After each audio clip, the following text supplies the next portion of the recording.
Hi, friends. How are you? I'm Nicole, and this is Crimes with Cole.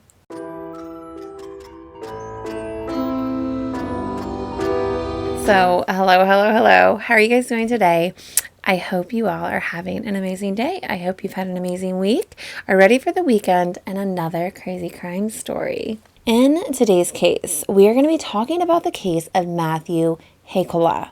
And I think you will find in this case that nurture versus nature is going to pop up a lot. This case really made me think of that. Sometimes people just truly get genetically programmed a certain way, no matter what their environment is. But you let me know your thoughts on that. Let's get into this case. Richard and Dawn were a young couple that had gotten married in 1964, while Richard was attending Ohio State University. He had graduated with his bachelor's in psychology chemistry in 1965, and right after went on to earn his PhD. The couple decided they were ready to have a child and tried for a really long time to conceive, and it just wasn't happening for them. They tried for years and finally decided that maybe adoption was for them. They didn't have to wait long, and before you know it, they were in the adoption office meeting this little brown-eyed 5-month-old baby boy. And you can only imagine how happy this made them. Dawn held that baby and just knew he was meant to be theirs. They ended up naming this baby boy Matthew. Matthew was originally born in New York on August 7th, 1970, and his birth mother had been admitted under a false name and ended up abandoning Matthew at the hospital. The state tried to find his biological parents, but had no success. So in February 1971, Matthew officially became Matthew Eric Heikkila and had a new mom and dad at just 6 months old. Dawn was beside herself and filled with joy. Matthew was perfect in her eyes and really just brought them that feeling of completeness of becoming a family. Shortly thereafter, Dawn actually had found out she was pregnant. And on November 15th, 1971, she gave birth to a baby boy and they named him Joshua David Heikkila. And I bet life became very busy for them. They have these 2 precious baby boys that are 15 months apart. So naturally, they shared a lot of things. And it was great for them. They finally got their family they had been trying to get for so long. Dawn was an amazing mother. She never showed any difference in love or affection to the boys growing up.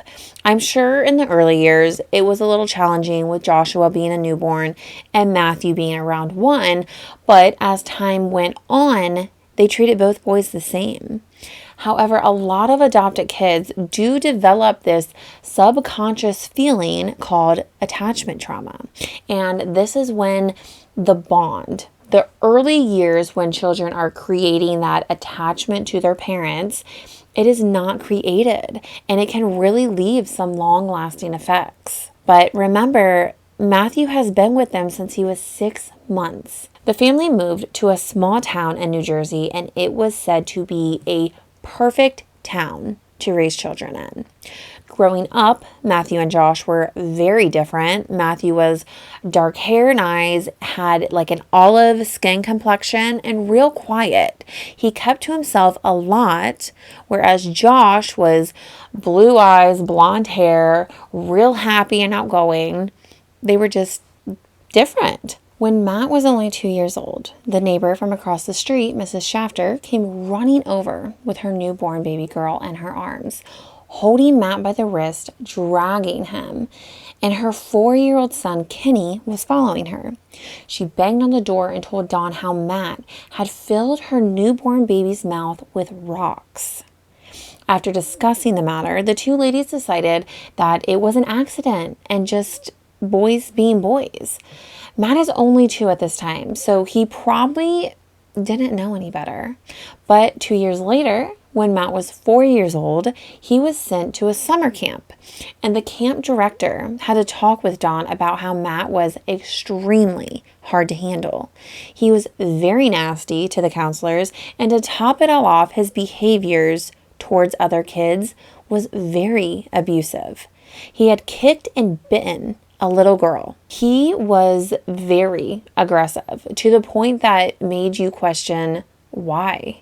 Because he has been with this family who is a good family.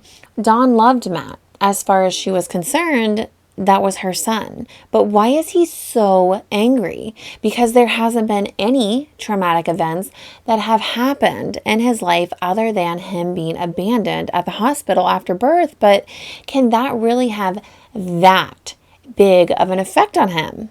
Well, that next summer, Dawn had got a phone call saying that Matt had been playing with the neighbor boy and ended up stabbing him with a pitchfork in the stomach.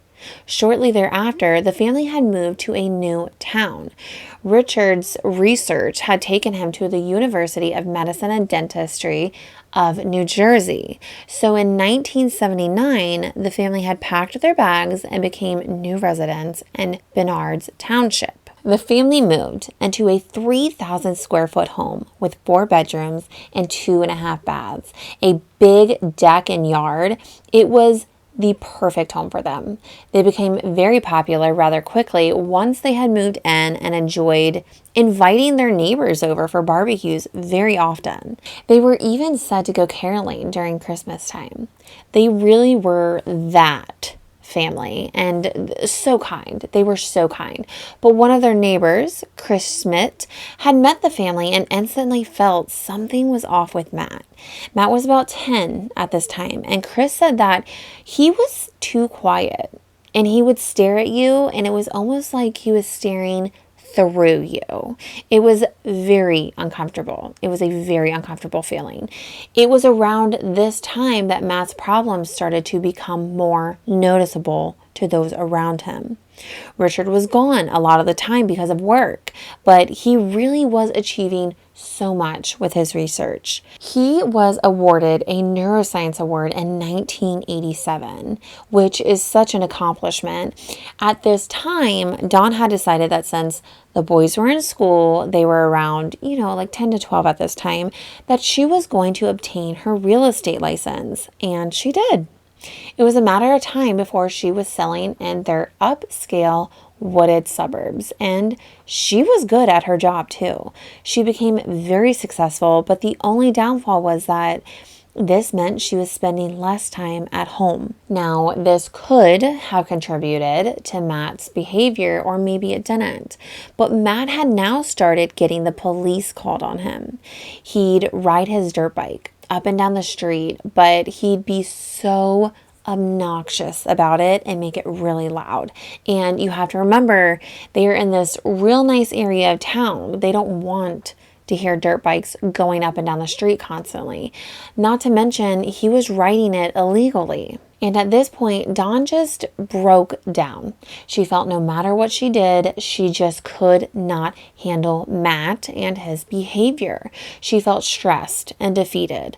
A lot of people told her it was probably just a rebellion stage. A lot of kids go through it at that age, and they push their limits to see what they can get away with. Unfortunately, that wasn't the case with Matt. As the years passed, the police kept showing up to visit with Dawn and Richard over Matt's actions, and they just couldn't understand why. They knew he was troubled, but Matt was an extremely angry kid, and that is what they didn't understand. However, they did notice that Matt had always been jealous over Josh, even when they were young kids. Matt would throw tantrums if his parents paid more attention to Josh than him. He'd scream at his parents how they don't love him. And Dawn and Richard never told Matt he was adopted. They always claimed him as their own. But Matt knew. He knew he was different. And every time he would ask his parents why he didn't look like them, they would lie to him and tell him it was recessive genes or something to reassure him that he was one of them. Now, once Matt discovered the real story about how he was truly adopted, this is when he started becoming distant from his family. He didn't have many friends at school, and the few he he pushed them away too, and just overall became antisocial. It didn't help the situation that Josh was just an overall great kid naturally, did great in school, had friends, and was never in trouble. He was a great athlete. The teachers were always bragging about how amazing he was. He was kind, nice, sweet, just like this great kid anyone would want. Matt was a little different. He was always in trouble, didn't do good at sports, didn't really have an interest in school. He barely got by. He was antisocial and just always angry and hateful, it seemed. They were just complete opposites of each other, but Dawn and Richard treated them the same, regardless. But Matt swore they favored Josh more. The family did counseling together to try and work through this, but that didn't work. They didn't really know how to show Matt the love he thought he wasn't getting. They even transferred him to a private school for 1 year while he was in high school, thinking the smaller classes and more one-on-one attention would help fulfill what it was that Matt was missing. It did not help. Dawn and Richard had even tried to put Matt in some psychiatric programs to see if maybe they could help them better understand, help Matt better understand that, yes, you are opposite of your brother, but your parents love you for you. You are their son. But even that didn't work. Matt ended up dropping out of high school and earning his GED, and Josh was valedictorian of his class. Matt was very charismatic and had this bad boy appeal to him, so all the girls flocked to him. But Josh was focused on church and good grades and sports. When Matt had turned 18, he was arrested for impersonating a police officer. He had acted out arresting someone and actually handcuffed this person. He then had contempt of court charges, and by the age of 19, he had multiple arrest warrants for vehicular violations. And of course, his parents didn't punish him for these law-breaking behaviors because, well, they felt that would make matters worse, because then they would be showing Matt that they didn't love him when they just so desperately wanted him to see they loved him. And to Matt, this was his moment where his parents gave him their undivided attention. It's kind of hard to really pay attention to your other child when you have one child standing with officers for doing something they weren't supposed to do. But that's how Matt saw it. If I do this, then I get mom and dad's undivided attention. As Matt entered adulthood, he stayed home but would go out and party all the time. He did a lot of substances and drank heavily. He had a different girl all the time because he'd turn on the charm, but then his crazy side would come out. He had really bad issues with abandonment. So whenever these girls tried to separate themselves from Matt, he'd flip out and start telling them how he was going to harm himself or even harm them. And of course, then they'd get scared to leave. He would jump from job to job and use his parents' credit card to buy whatever it is that he wanted. Meanwhile, Josh was applying to Ivy League colleges and just taking the path that would make any parent proud. In the summer of 1988, Matt's hatred took an all-new level.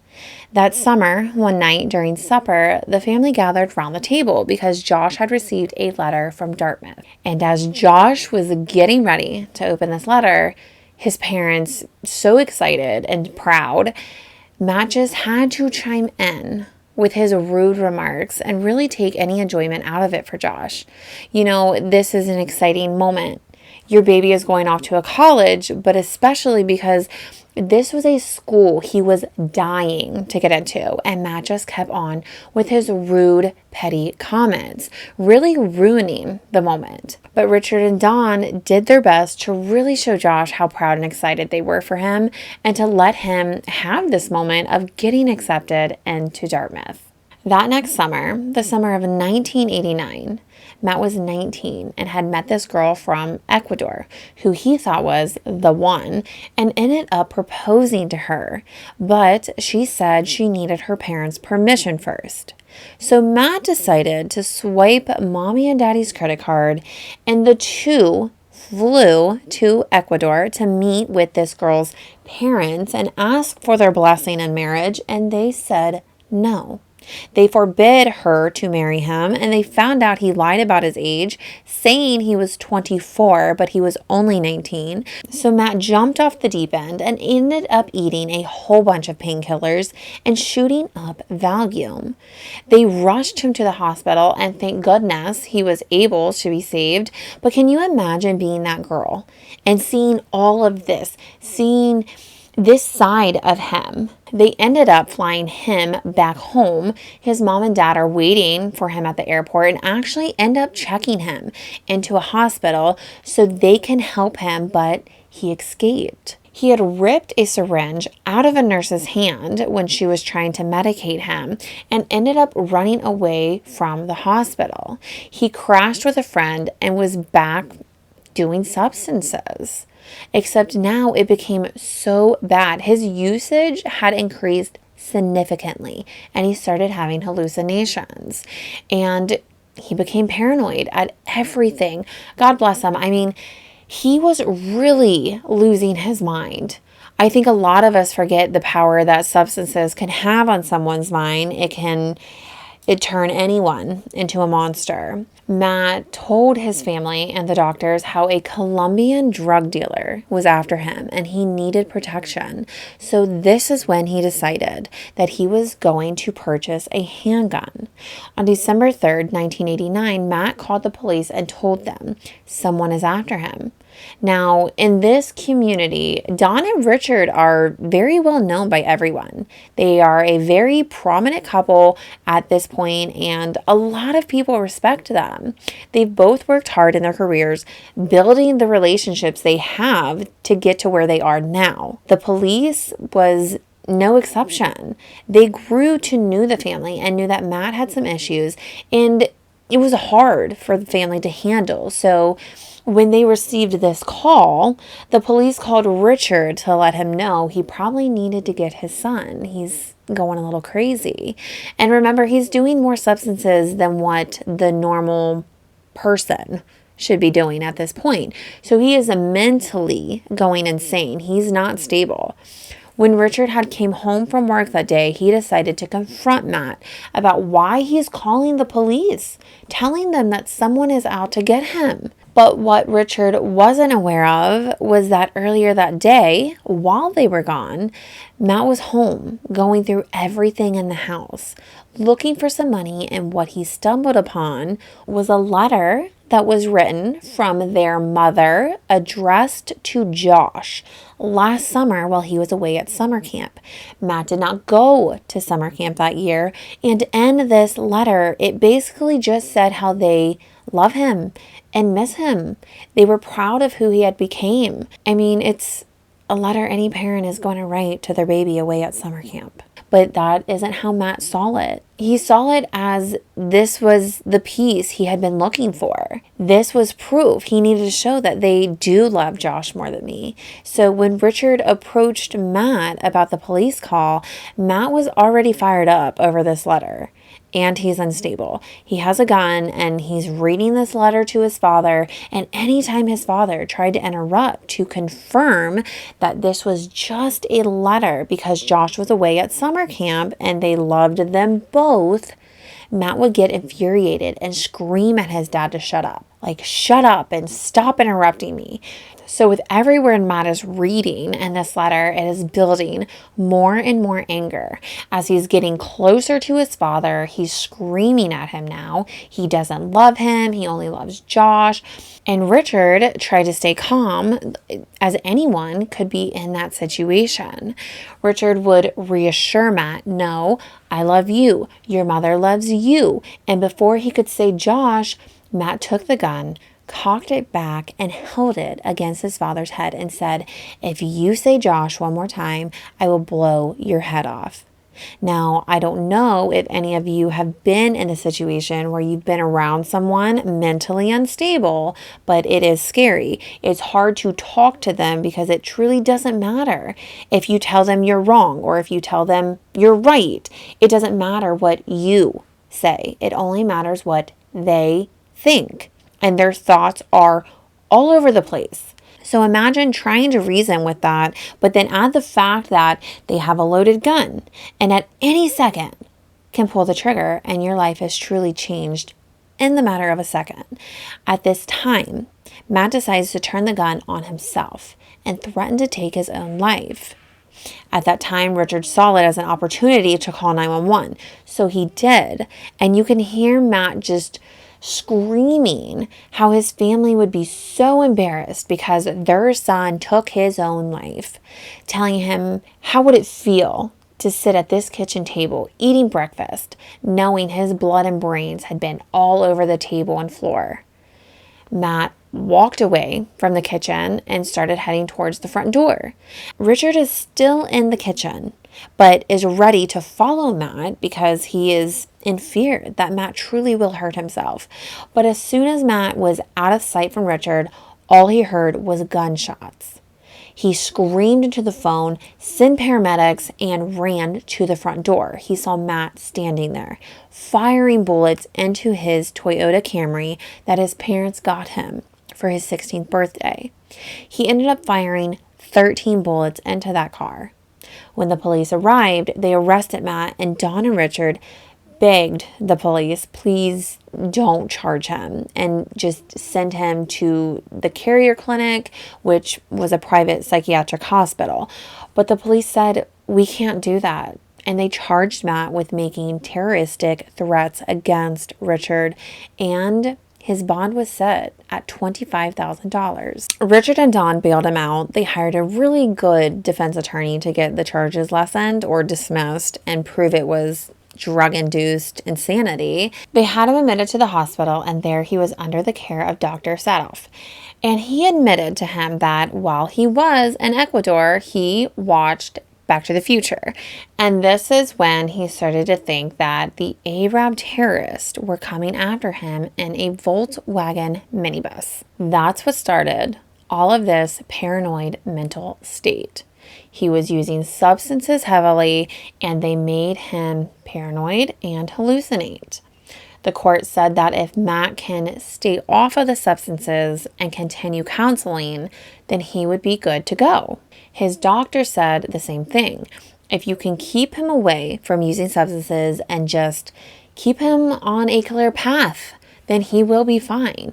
But like many of us know, it is so much easier said than done, especially when you have those friends that seem to have their usage under control and just feed you whatever they're having because, hey, I mean, they're fine. Why wouldn't you be? And Matt was no exception.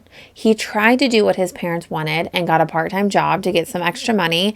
But when he couldn't keep a part-time job, it started to stress him out, and his parents found him unresponsive on his bedroom floor. His parents had him admitted to Somerset Medical Center, where he spent 2 weeks. Here, he told the doctors that he didn't remember anything, none of his actions, and the doctors believe it was because he has psychotic paranoid hallucinations and audio hallucinations. Bless his heart, he's hearing and seeing things. And the doctor said that he isn't a rational person. He cannot see the dangers in his own actions. They also said that Matt needs to be treated as a mentally ill person and not a person who is ill because of being on substances.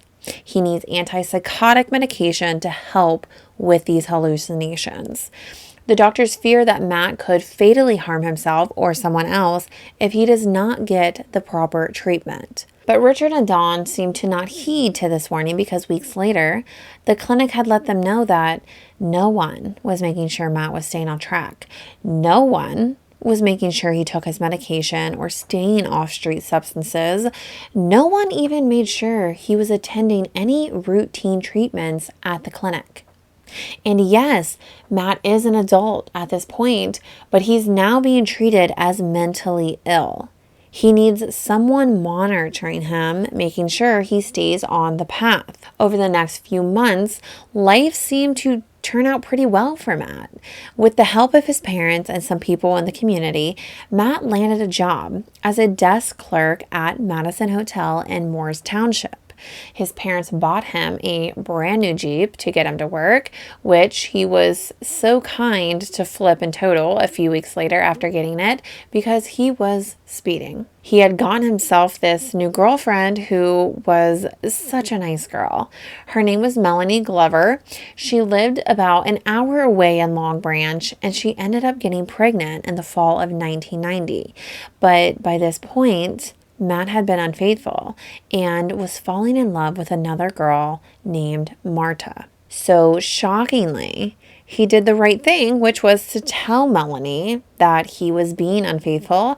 And then he also told her that she can keep the baby and he doesn't want anything to do with the two of them because he had Marta. Okay, this is where we're going to end today, but I will be back with the rest next week. So let me know what you think so far. And until next time, please remember to be safe, and I will see you then. Bye.